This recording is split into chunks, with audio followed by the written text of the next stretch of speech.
Sicario has been out for a few weeks in America, so I'm going to keep this review as short as I possibly can. So Sicario has been getting all of this hype, many great reviews from all these different critics, people on YouTube saying, yes, this is great, people saying it's one of the best films of the year. So the question is, did Sicario live up to the hype for me? Nah. Don't get me wrong, is Sicario a bad film? No, it's not a bad film by any means whatsoever. It's just compared to all the unbelievable praise I've heard, it's just, for me, it just didn't live up to the hype. First of all, the performances from the actors have been getting a lot of praise from a lot of critics. First off, Emily Blunt, she was fine in the film. I thought she did a good job for what she had to do. And I know I'm going to say this a lot throughout this review, but it really is the definition of this film for me. It just, her performance did not live up to the hype that people have been giving it. Same goes for Benicio del Toro for me as well. I mean, he did a good job and he had some cool stuff to do towards the end, but I just felt like he was kind of misusing this film. Like, he just moping around. I was like, yeah, cartel, and it just didn't seem like it did a lot. My favourite performance in the whole film was actually Josh Brolin. I actually liked him in the film. He's like the cocky douchebag who's leading the squad, doing their missions, going after the cartel and all that stuff, and I actually liked him. In my opinion, he was the best performance in the film. Now, this film is marketed as a thriller. The trailer shows off with all these great action scenes, all these great intense scenes,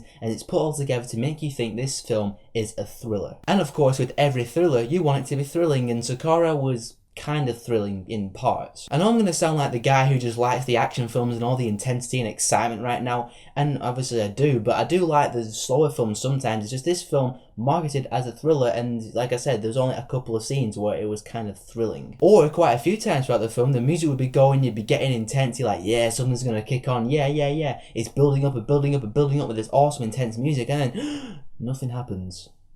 I feel like I'm ripping out the hearts of my subscribers who wanted me to really like this film and praise it for being really great. Yes, the film was well directed, it had some good cinematography for sure, but for me personally, it takes more than good direction and good cinematography to make a film great. Now, there's one thing I want to say about Sicario that's probably going to get a lot of dislikes and a lot of hatred and all that, but part of me thinks that this film is trying to get Oscars. Now, don't get me wrong, I am not saying this film is Oscar bait. I've seen far more Oscar bait films than Sicario. But watching this film, I was thinking, yeah, this is like the kind of thriller that would get Oscar nominations.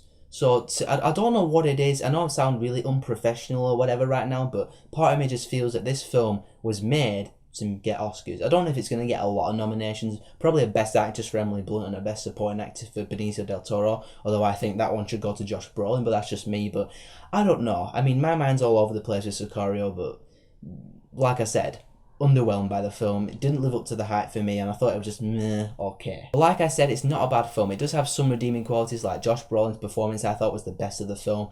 Emily Blunt, Benicio del Toro were okay. The cinematography and direction, yes, were good. And plus, the finale was kind of cool, actually. It kind of reminded me of a Call of Duty or a first-person shooter kind of game in the good way. So yeah, Sicario does have redeeming qualities, and for that reason, I'm going to give Sicario a 3 out of 5. I'm always honest with you guys. I'm not going to stand here and pretend that I love Sicario and pretend that it's one of my favourite films of the year. I was just underwhelmed by it. I'm sorry, but I just was. But if you like this stuff and you want to see more of my stuff, then be sure to subscribe, because I got stuff coming to you guys all the time.